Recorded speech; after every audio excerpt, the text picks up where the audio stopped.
Hello, everybody, and welcome to today's webcast. We are super excited to get started here with Kent, David, and Kevin. We are going to be talking about rules of engagement. So, super excited to have you guys. We are going to be sticking around, filtering out questions as you guys are presenting today. So, Danielle and myself will kind of be here a little bit behind the scenes, chiming in when we have some questions and things like that. So, for our audience today, if y'all have questions as we're going through these slides, put them in the chat because we are going to try to do something a little bit different where after the slides we'll take some questions and we'll take it from there. But I'm gonna close my mouth and let you guys begin. Have fun. Thanks, Zach. Hey, everybody. With Black Hills Information Security, we do a lot of pen testing, and it's always good to understand and work with our customers so we can kind of meet a collaborative goal together and have successful outcomes. And one of the big pieces of that is going to be rules of engagement. So we're going to talk a little bit about that today. And yeah, I do have a slideshow, but it's like not very long. So it's mostly just some talking points here.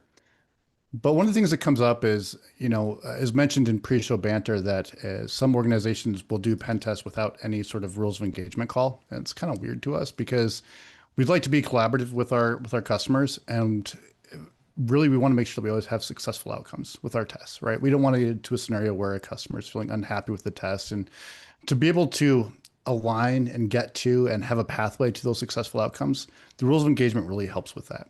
Right. So this is typically going to be a call that occurs sometime before your actual assessment begins. And they matter because they're going to help, not only the tester, but also the client or the customer set up some expectations and really get everybody together and align on those expectations. It's also going to define some boundaries. And then the one that is always useful for me, right, is to reduce risk. Because if you look at what pen testing does, like we're actively committing felonies if it weren't for the rules of engagement call and some authorizations that say we're allowed to do that. So being able to define out like, hey, this is okay to test, but that over there, that might be a felony, right? We don't want to approach those scenarios. And we've got some stories about that later on in a few minutes that we'll talk about that really point out why it's good to have these types of conversations and have this clearly defined so that you know what's expected and what you can do and what you can't do. And again, this is really to protect not only the tester, but the client as well. So what is this call? Again, it's more of a meeting. Typically for us, it's like a Zoom call or a Teams meeting with the customer.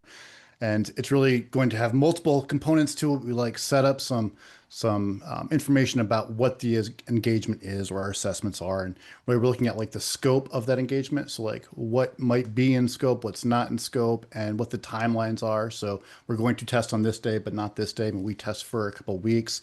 Who's going to be testing? Who are your points of contacts?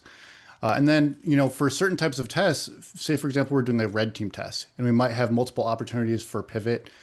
Is that just a green light that we're able to kind of do whatever we can? Or are there certain restrictions that the customer has set? They say, hey, we don't want you to test the server over here because we know it's weak, we know it's vulnerable.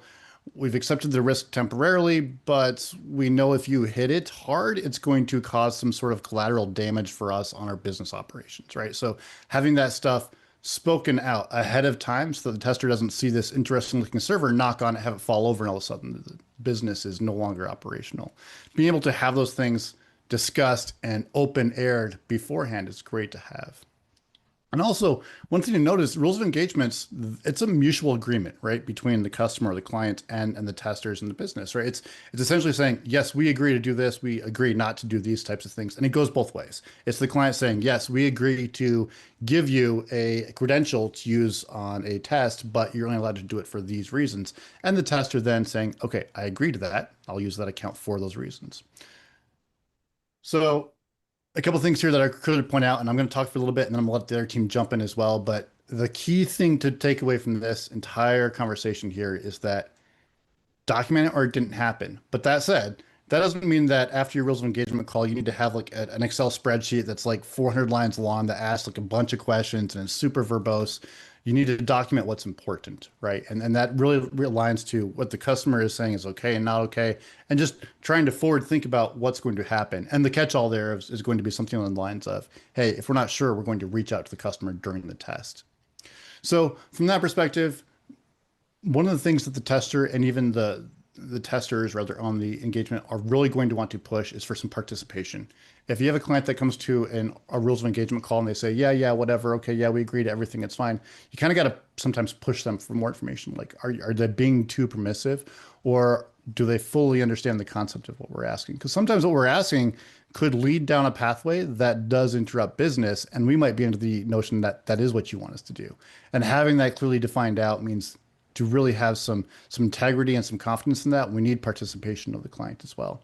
And there's always that saying that the rules of engagement can kind of give you this get out of jail free card. And let's think about like physical pen tests. We'd carry around like an authorization letter that says, here's what we're doing, here's where we're authorized to work, and here's some points of contact that if we were contacted by maybe security or the police department, that we can hand them and they run down and they validate or vet our authorization to be there. It's our get out of jail free card.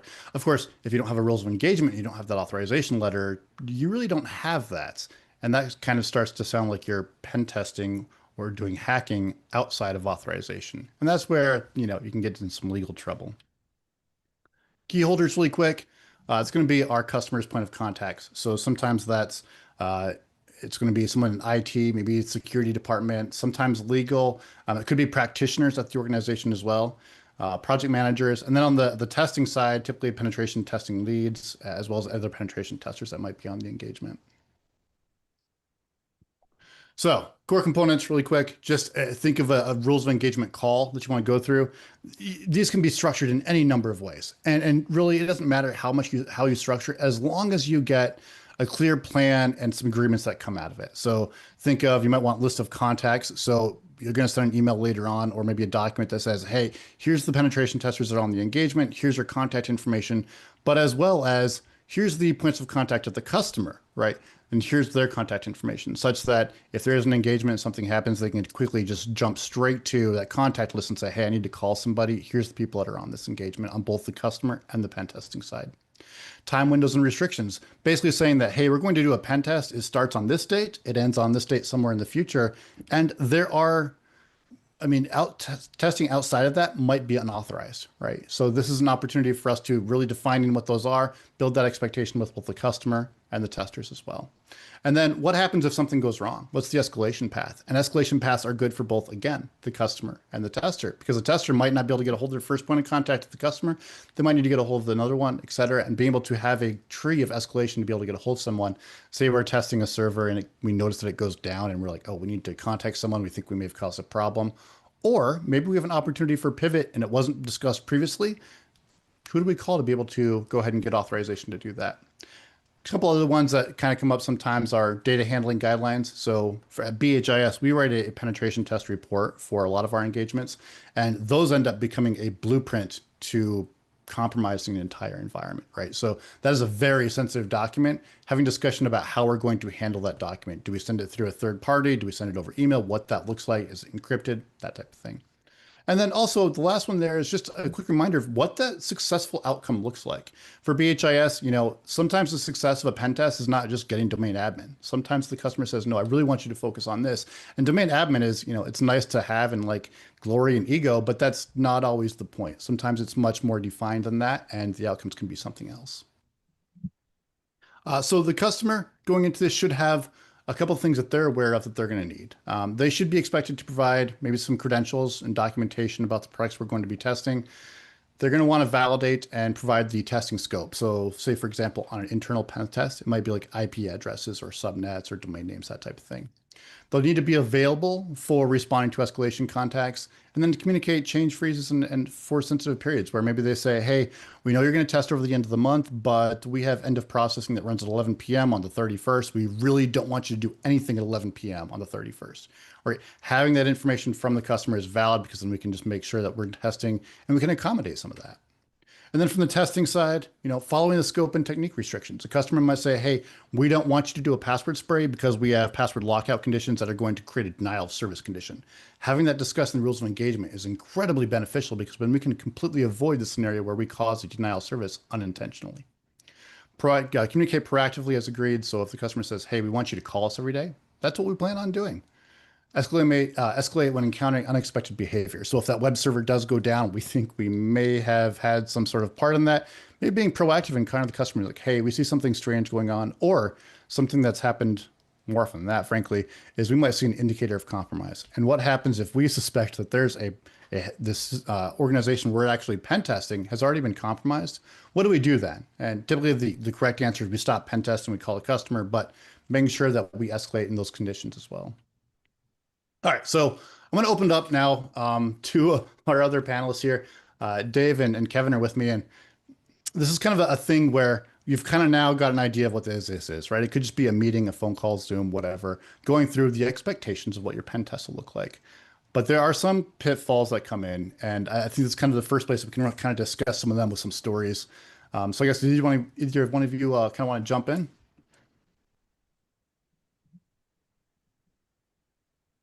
You want to go ahead, Both of Kevin? them. I don't know. What do you from a ROE perspective? I mean, if we're looking at our common pitfalls, one of the bigger ones is uh, not having internal discussions before your ROE call. When you get on the ROE call, you want to make sure that you're ready to discuss the objectives of your testing. And often we'll find that we get on an ROE call and the customer has internal discussions that are important to the test, but not important to execution of the test. So having those discussions before you actually show up at the call is useful just because you're not consuming time in an unnecessary fashion. So tester time, the way that we usually execute ROE calls is we're pay it forward. So if I'm on an ROE call for your organization, chances are next week I'm going to be on an ROE call during your test window for the next organization that I'm testing. If you're using a whole lot of that time unnecessarily, it's not a benefit to anybody, and it doesn't really help the tester to be on a call trying to wade through information that's tertiary to execution of the actual test. And the one that I could bring up is scope creep is one that kind of comes up sometimes. An example we can give is, maybe you're on a web application pen test and the web applications when you start testing aren't available. Maybe they're turned off or maybe the actual the applications have been deprecated entirely because there was some lag and there's now a new application. Having that information, being prepared for it, sometimes that can come up, and asking those questions initially during that rules of engagement can really help with that. Of course, that might also give the opportunity to say, hey, these applications are down. What else would you like us to do? Because we're burning time and we don't want to do that. We want to be valuable for our customers. So that can come up.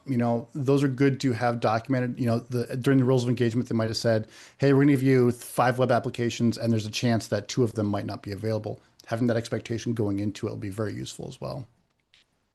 The other thing, which I think you already mentioned earlier, is having the right people on the call. I can't count the number of times I'm on an ROE and we're digging into something like a mobile app or a web app, and we're asking specifically, like, hey, do you have a testing harness for these API calls, or do you have examples? And if the right people aren't on the call who actually understand the application, we'll get back to you, which is fine if you have to get back to us. But it's having somebody who's familiar with what we're also testing.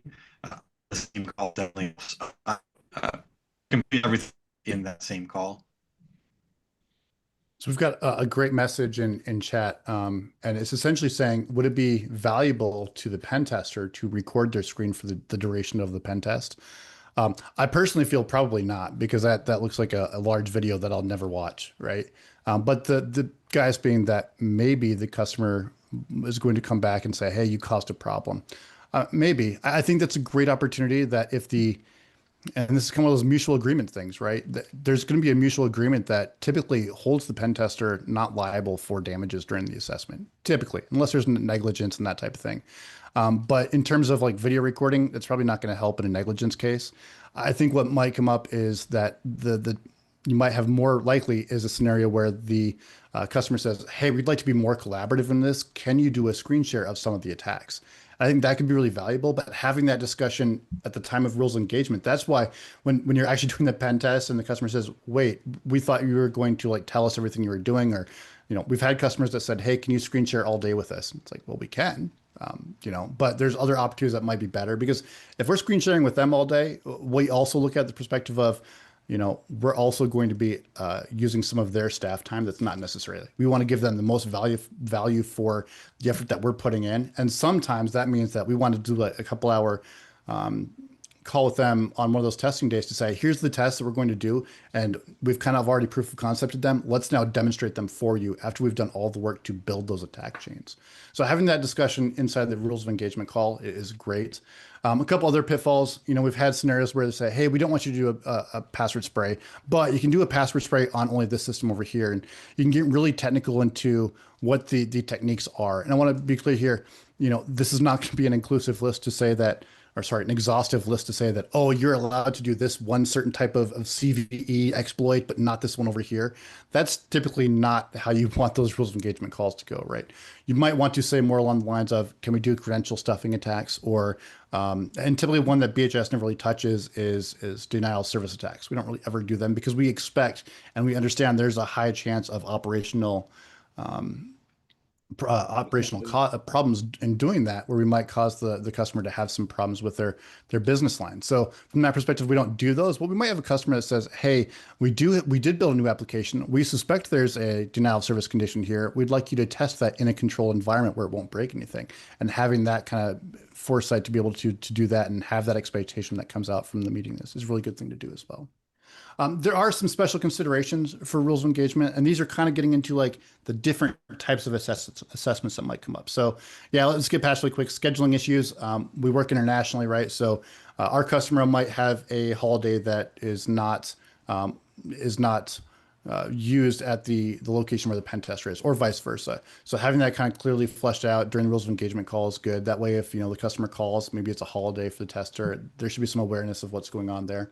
And then, if there are report and deliverable modifications. So maybe a customer doesn't want our traditional BHIS verbose report. Maybe they just want a higher level report. Maybe they want 2 reports.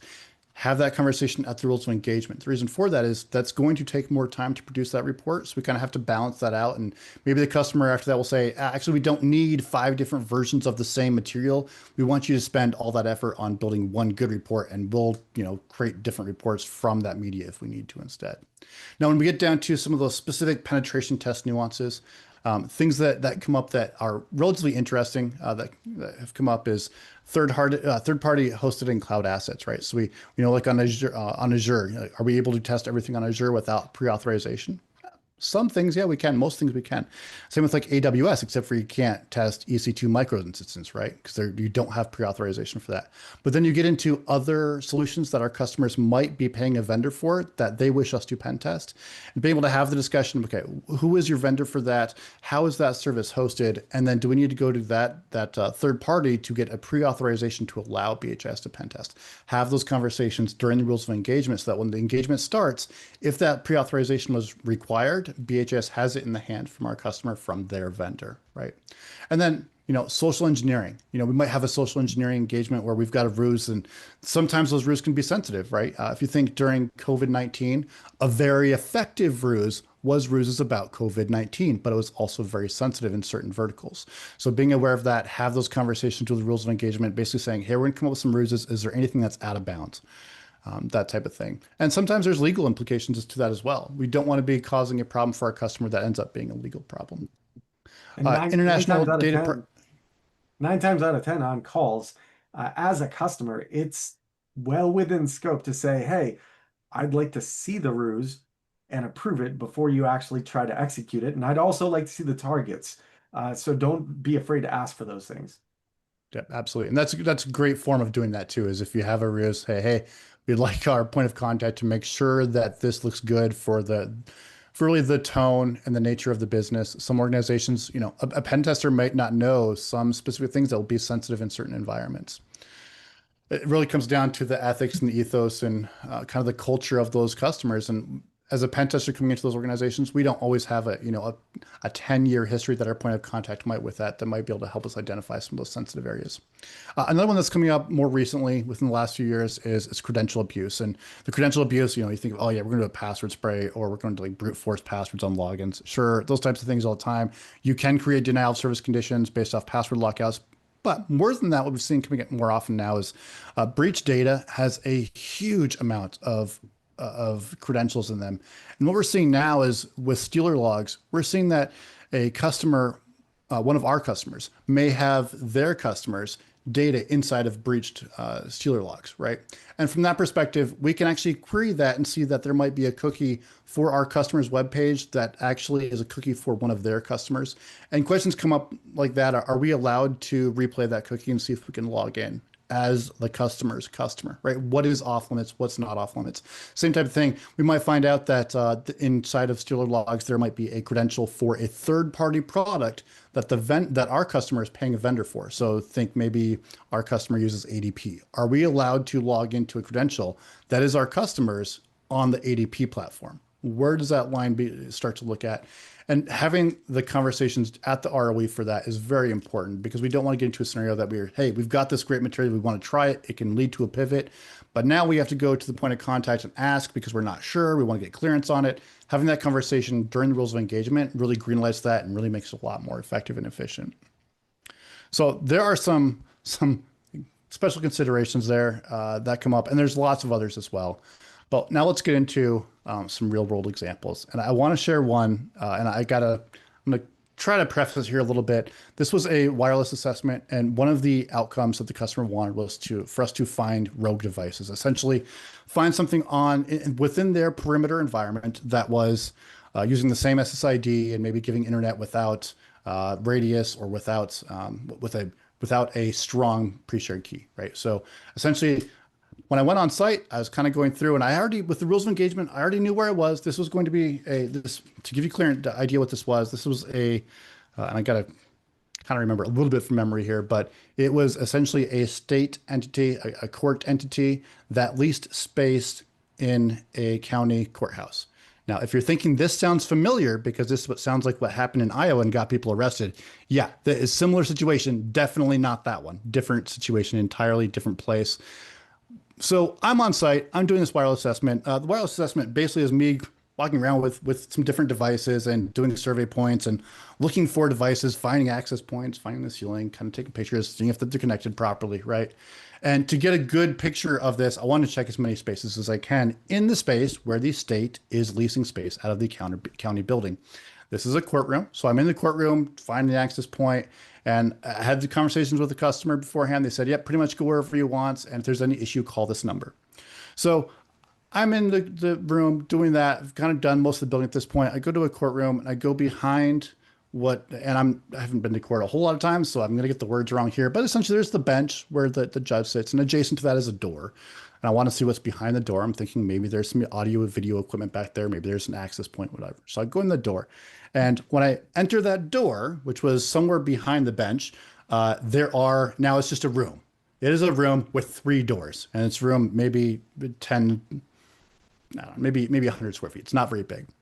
And I realize I'm in a man trap at this point, right? Because all 3 of those doors are locked. Now, I don't have keys.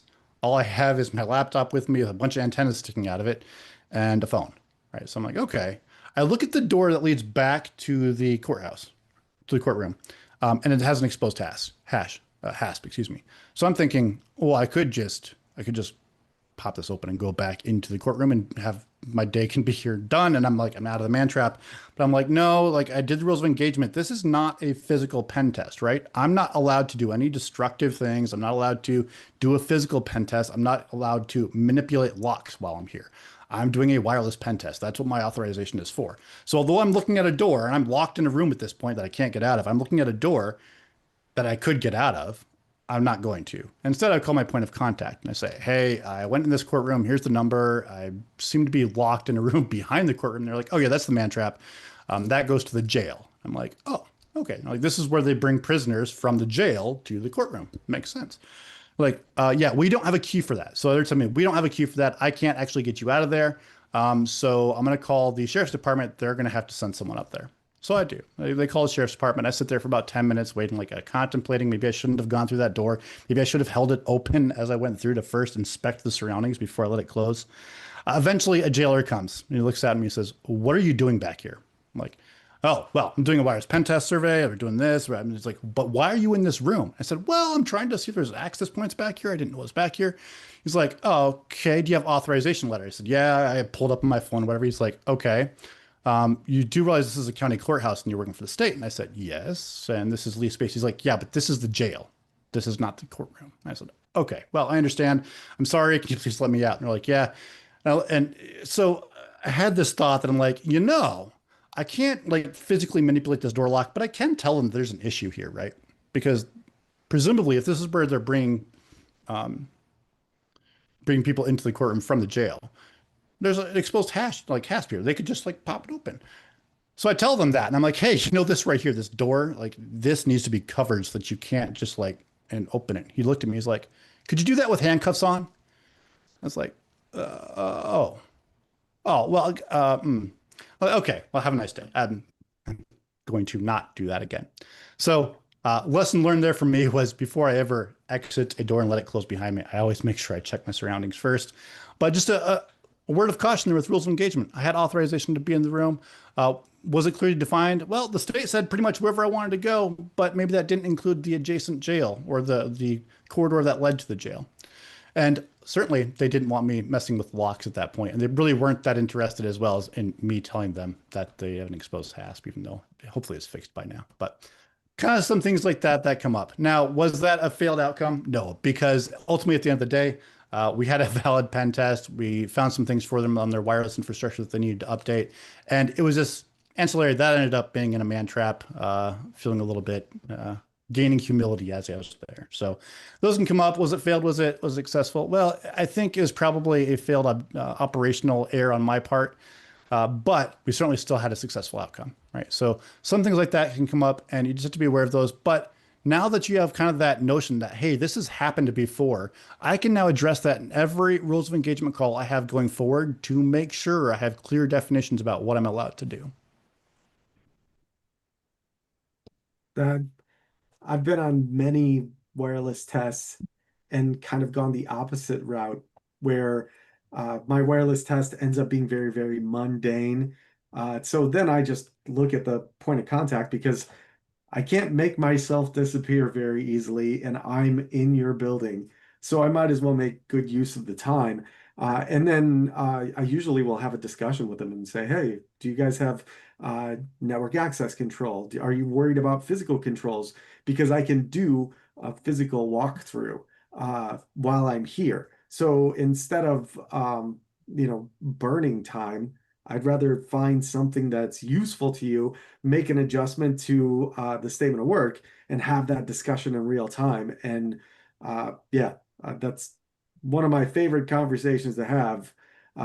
If I'm in your building and I'm, running out of things to do, I can always find something that's going to, bring you value.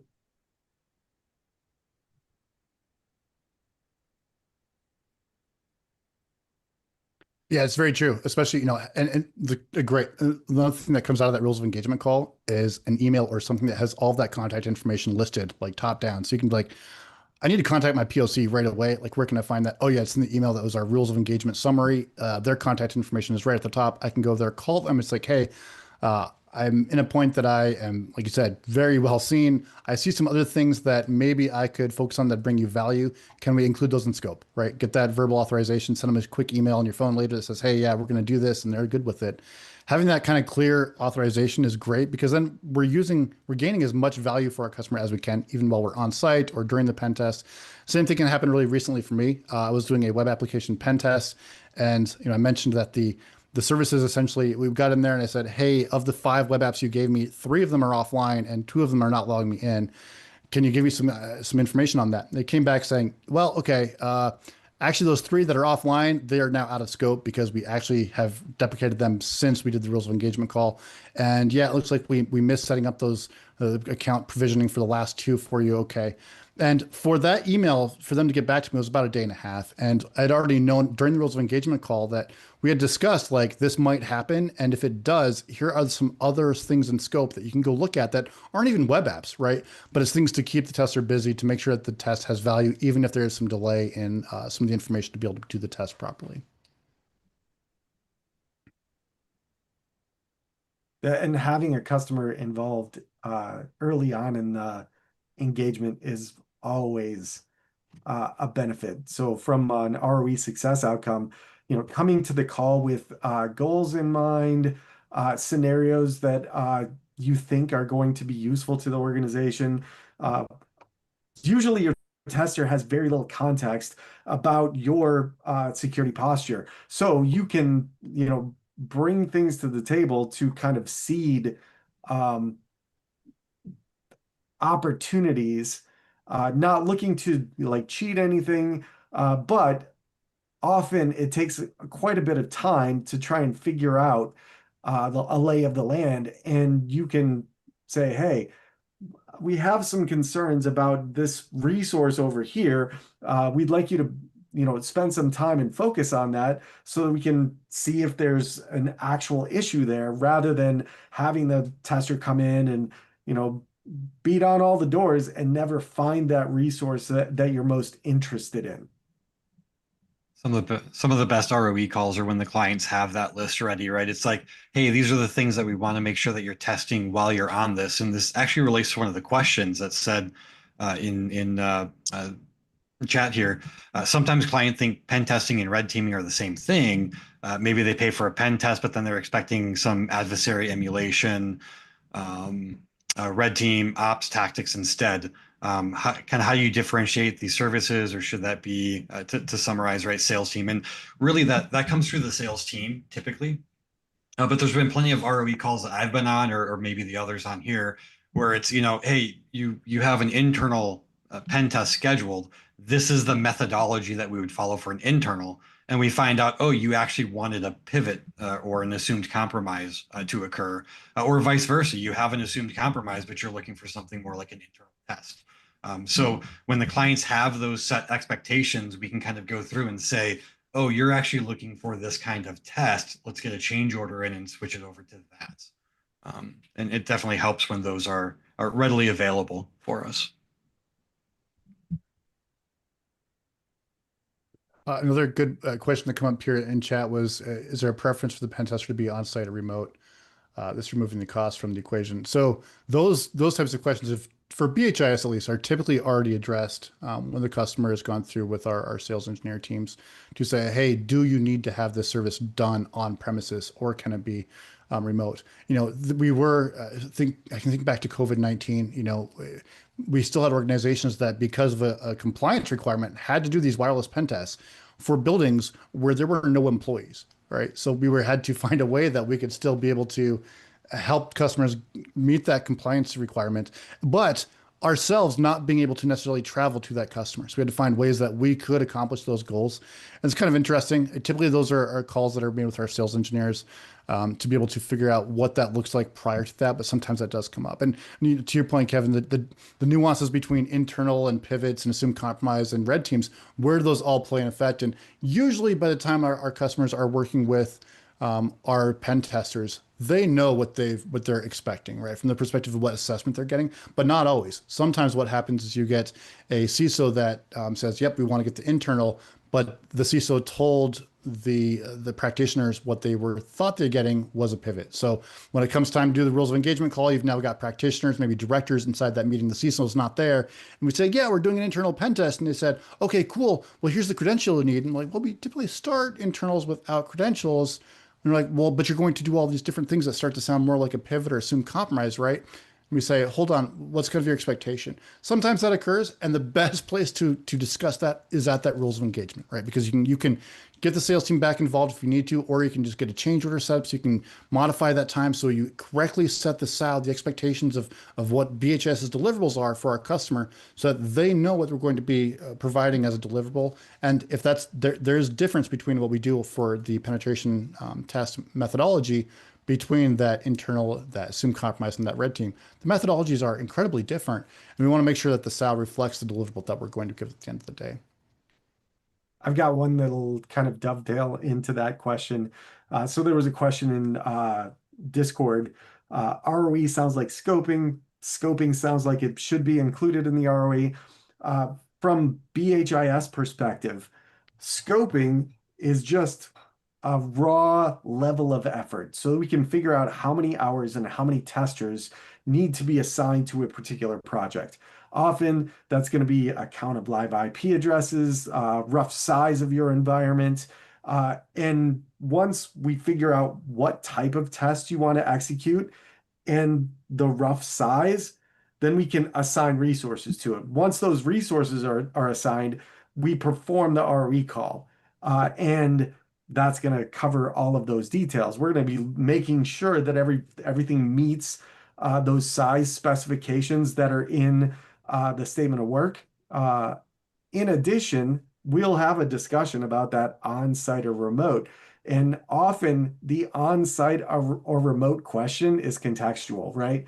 So if I can do things remotely, I would prefer to. But if you've got constraints, like I'm testing a piece of hardware and the supporting hardware for that device that's under test is only available in our lab, we're going to be on site because it's more cost effective for me to travel to you and use your test harness than for you to try to ship all that equipment to me and me to try to recreate that environment where I'm at.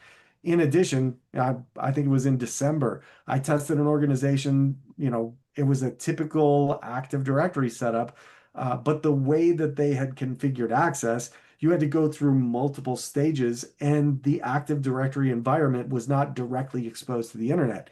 In that case, it's almost impossible for me to get remote access to the environment. So it makes perfect sense for me to travel on site and to execute that test within your own facilities. So a great question here. When the cost constraints force you to choose between the breadth and depth of testing, how do you make the recommendation to the clients? Well, ultimately, for BHIS at least, the customer is paying for our time, and the outcome of that is really what the customer wants. So they can say, hey, we want you to do a really wide check of many systems here. We'd like you to use your time on doing that, find as many vulnerabilities as you can. Or they might say, hey, we've got a couple of vulnerable systems. We want to better understand the full impact and the risks that are involved with that, with the impact. We can do that. And oftentimes we'll put that on the customer to figure out where they're at. If they don't know, we kind of use our intuition to try to lead them in the best direction. If they've never done a pen test before, you really don't want us spending all of our time on one host, right? That's not valuable use of our time.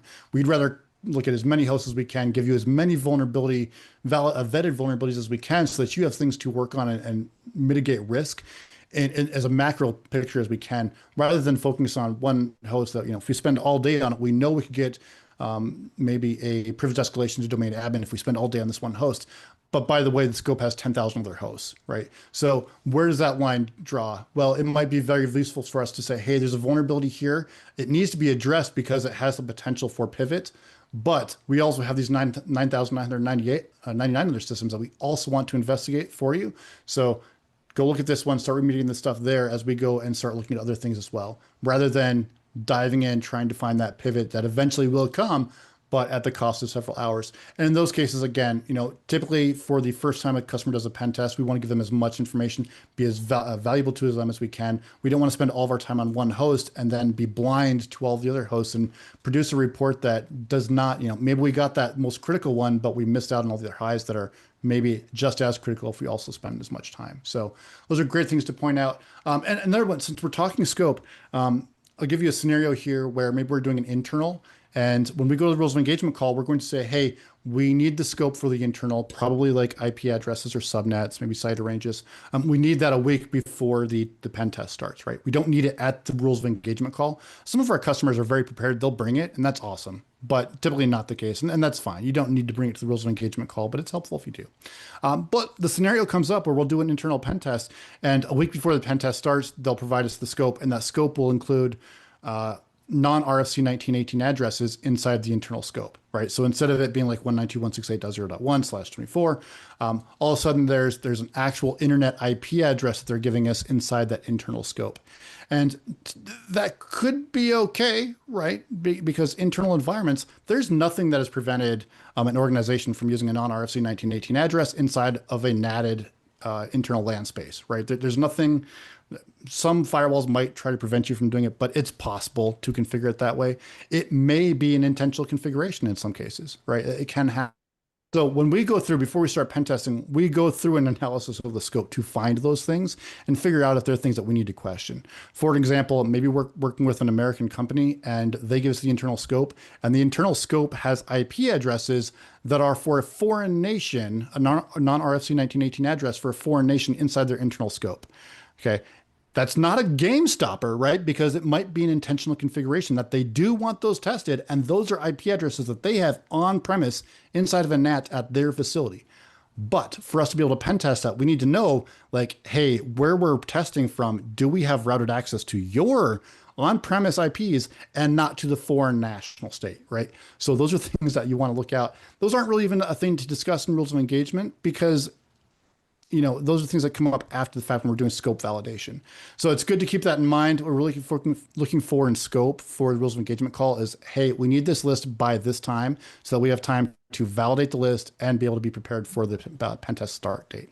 So those things can come up as well. And those are kind of some scenarios that you might think about are weird. And we've actually seen in our environments before that do come up. And they're not showstoppers necessarily, but having that rules of engagement call to say, hey, I need to call my point of contact and make sure that we have access to the correct routes to these IP addresses that are maybe not RFC 1918. So The next other question, ones that, yeah, go ahead. I was going to say the next question is about reporting and multiple reports and engagement. That is one of the questions we typically ask because we realize, like, you might ask us to do an internal penetration test and a mobile application, a web application, and we know that different audiences are going to look at those reports differently.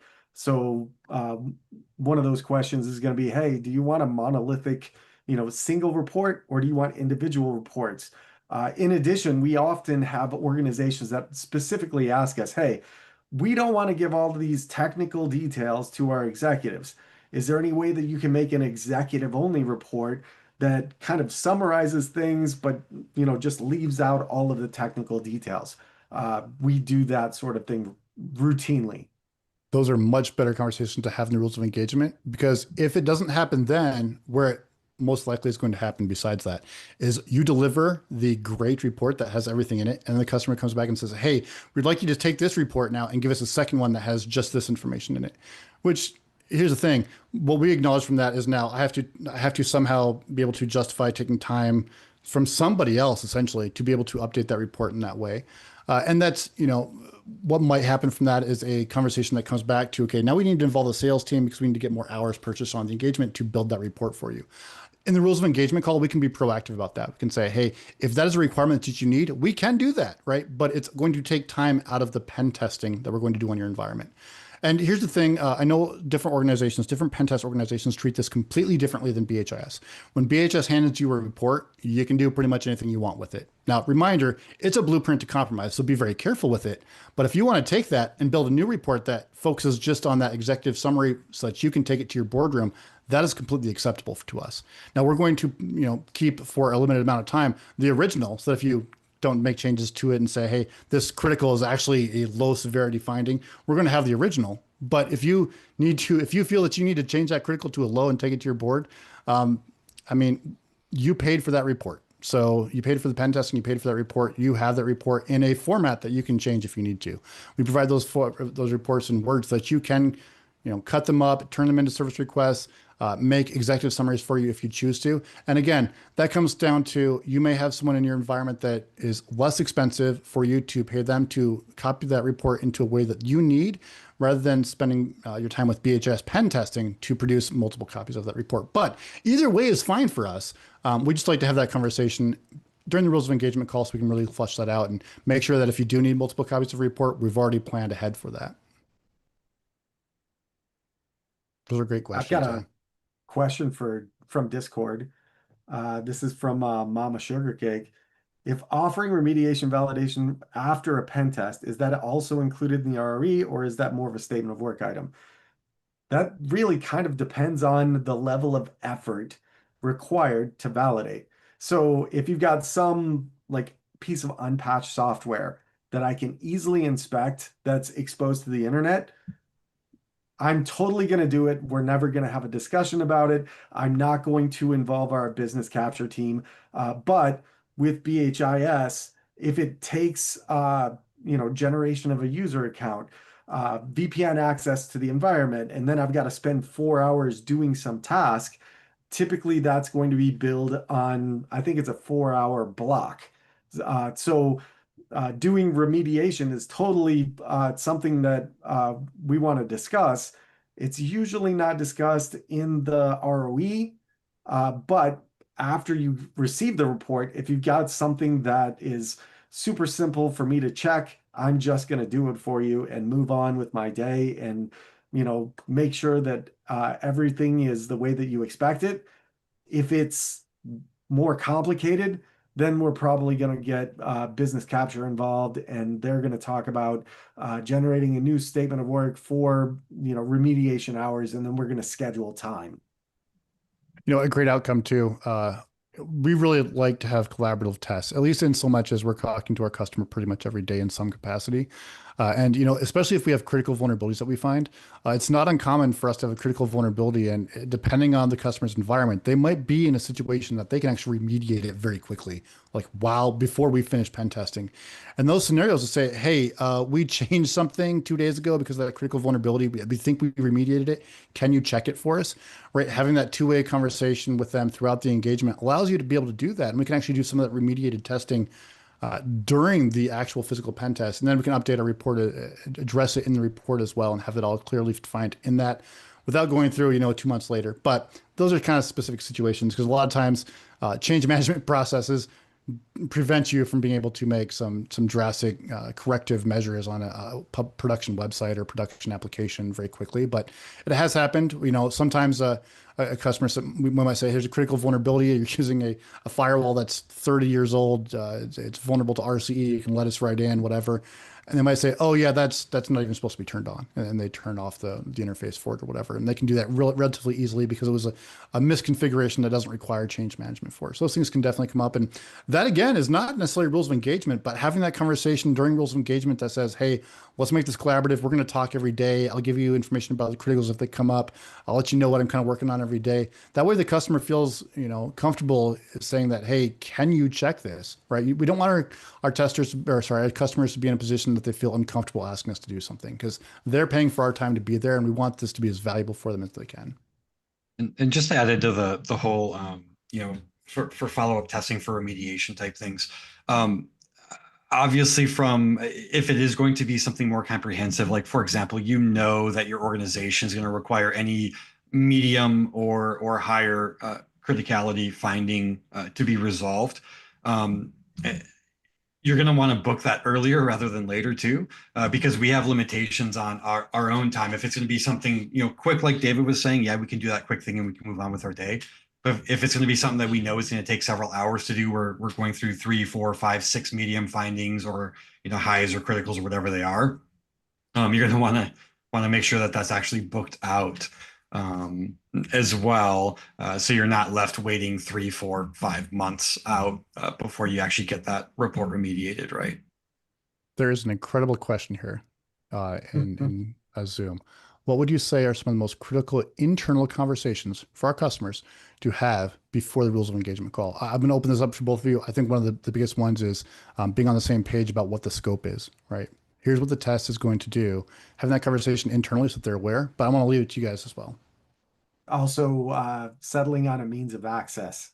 So having an idea of how you're going to get the tester into the environment to be able to execute the test is extremely valuable. And that's a place where customers often have to have sidebar discussion to think about what they actually want to execute. And we're totally comfortable with doing anything that you want, especially if you want to emulate some specific situation. So if you've got vendors that have to get into your environment. Maybe the best remote access technique would be, I want you to VPN in just like a vendor, use a BYOD device and see if you can do anything bad from that context.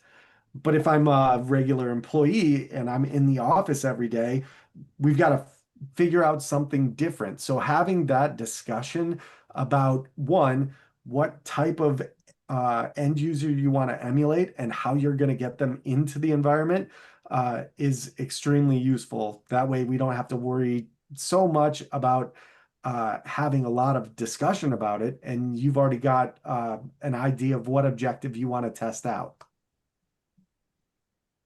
I'd say sharing with the team members you're going to have on the call, the fact that it's an actual ROE call and we're establishing the rules of engagement, and kind of be expected to come with, what your concerns are or what you want to do during that process. I've been on calls before where people had literally joined and they're like, I don't know what this call's about. It's like, oh, we're setting up, the actual rules of engagement for a penetration test. And they're like, we have a penetration happening. So even just the conversation of what's happening, what's going on, getting the information shared ahead of time with those who will be on the call would be extremely helpful. It's rare, but it does happen, right? Yeah, I've actually had ROE calls where this politically correctly, where we've had almost adversarial teams on the same call, where you've got basically the within the organization, the blue team and the red team on the call at the same time, talking about BHIS coming to do a red team or a pen test. And the blue team is automatically like they are in defense mode as soon as the call starts.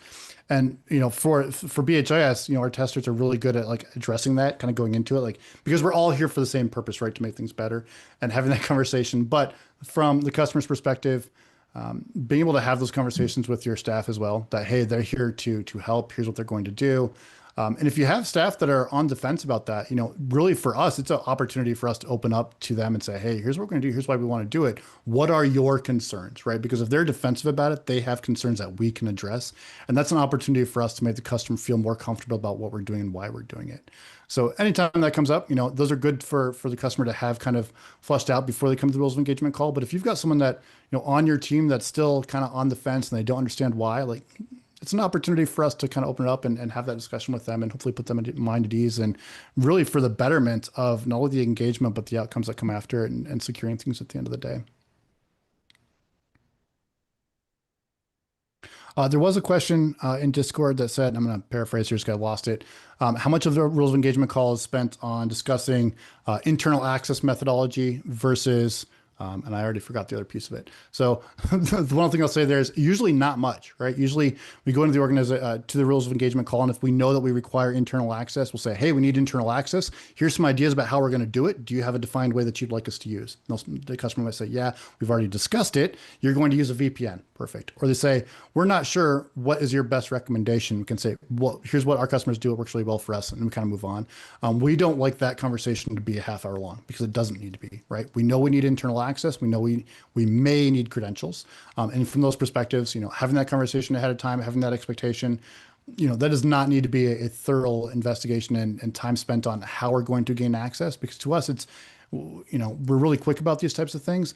Certain situations kind of come up where you might need to say, hey, we need the IP address of the tester's home office, or that type of thing. And that's completely acceptable. But we don't really spend a lot of time on discussing internal access, because for our customers, it's like, hey, we tell them we need internal access. Do you have a method you'd like us to use? If not, we'd prefer to use this one. Is that okay? And we kind of move on from there. And sometimes there's follow-up calls that make sure that internal access is achieved before the pen test start date. But as we don't need to spend a long time on that discussion, because typically it's pretty straightforward and quick. There was a second part of that question. I missed it. So Roswell's been asking a lot of good questions. One of them was about using breach credentials for access and whether or not you want to make your own hole. We are going to use those breach credentials every time if we have an opportunity. So we routinely check that stuff out on external pen tests, and we're going to scrutinize it when we're doing red teams. So often, if we can get access to some resource, even if it's basic stuff. Kevin and I were on a red team where we ended up getting using breach credentials to get access to Microsoft 365 as a user account. And then we used that Microsoft 365 instance to perform social engineering against internal employees. So it really doesn't require us to get VPN access. We want whatever access you're willing to cede for free so that we can do, bad things, whether that be reconnaissance or actually attacking people. I found that question. That the original question was how much of the ROE is initial access versus seeing if the customer noticed that a service was plugged in or a device was plugged in. That all comes down to the type of engagement for us. If we're doing a type of test where we're able to drop a device or drop an implant on a network, typically, depending on the type of assessment, if we're doing an internal pen test, we have to have that access anyway, right? Versus if it's a red team where we might have and it was cleared in the rules of engagement, we might have someone that lives nearby, they dropped in and they plugged in something underneath the lobby desk, right? And did they notice? Well, most likely it wasn't noticed, potentially, but the discussion of that, probably not even discussed really in the rules of engagement call, other than, hey, we have an employee that lives in your region. Is it okay if they visit on site as part of that red team? And that's the discussion we cover in the rules of engagement call, but not whether or not we'd go through the process of having the discussion. Hey, how long did it take mean time for you to find that device inside the lobby? Probably not a discussion of rules of engagement. So another question from Zoom. Do you ever send a box with your tools to the customer or something like a Wi-Fi pineapple? Almost every engagement. So if we're doing internal pen test sort of stuff, we're likely to send a virtual machine that you can just stand up in your virtualization infrastructure, and then it's got all of our tooling there for us. In those instances, we're not trying to be covert. We're trying to get a very wide view of the security posture of your environment. So it makes it much more efficient for us to have all of those tools available to us.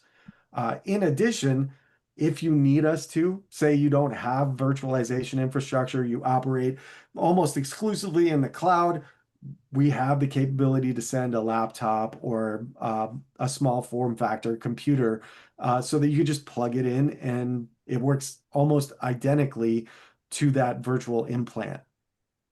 Most of our wireless engagements now are done on-prem, but during COVID, when our customers had a compliance regulatory control that they had to test, we couldn't fly. So we would send devices that much like the Wi-Fi pineapples that are out there from Hack5, we actually went through and kind of built our own because of, as David mentioned, we want all of the tooling that we want on those devices.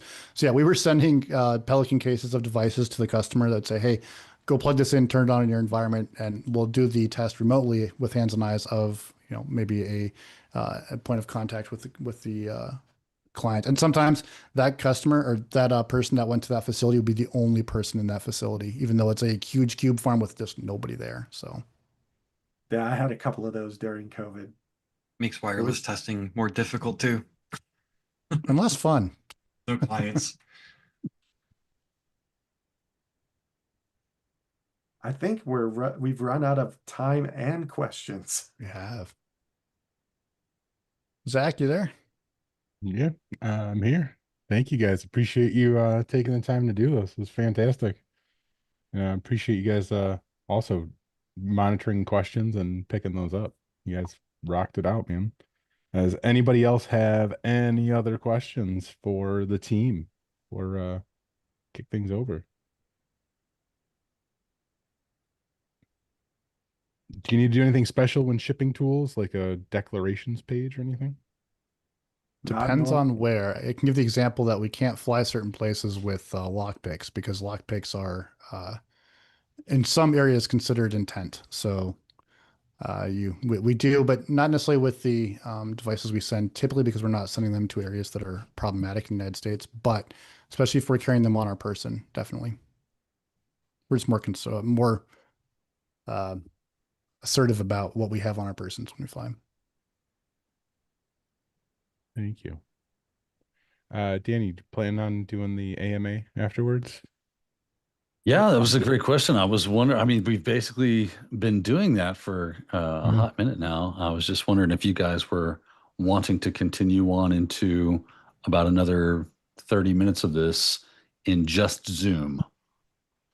I actually I'm have to available. jump for a call like immediately. No problem, Thanks, David. Dave. Get out of here, bro. Bye, How do Dave. y'all handle physical intrusion tools if you have to travel for a physical pen test? So if Typically, you we like, ship. if you do go somewhere that Yeah. where you're not able to have like a lockpick kit, but you need one, what do you do in that case? Typically, we ship them to our customer ahead of time and have Gotcha. a point of contact to the customer, receive that package, confirm receipt before we are on site. Awesome. Well, Kent All right. and David, do you get, or I'm sorry, Kent and Kevin, David just left. You guys want to jump over into the Zoom Q&A and continue this conversation? Can do. I'll meet you over there. Yeah. All So right. if you, oh, go ahead, Daniel. Yeah, I was going to say, everybody that wants to jump in that is logged in through Zoom. Unfortunately, if you're in Discord, this is not going to work for you, but that's cool. We do appreciate all of you that joined us with Discord today. Great questions as always. Roswell UK, Mama Sugar Cake, always throwing down some great stuff. But if you are joining us via Zoom, you can go to the More area, and there eventually will be a breakout room. And that breakout room is wonderful because it says Antisyphon, or I guess it says Ask Antisyphon Anything. And that's where you're going to want to go. You're going to hit the join button. It's nice. It's blue. You'll love it. It's pretty. You click that, and that will enter into that room.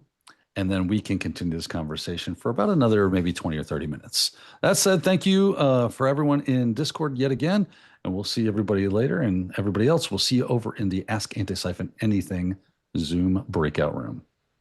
Thanks, everyone.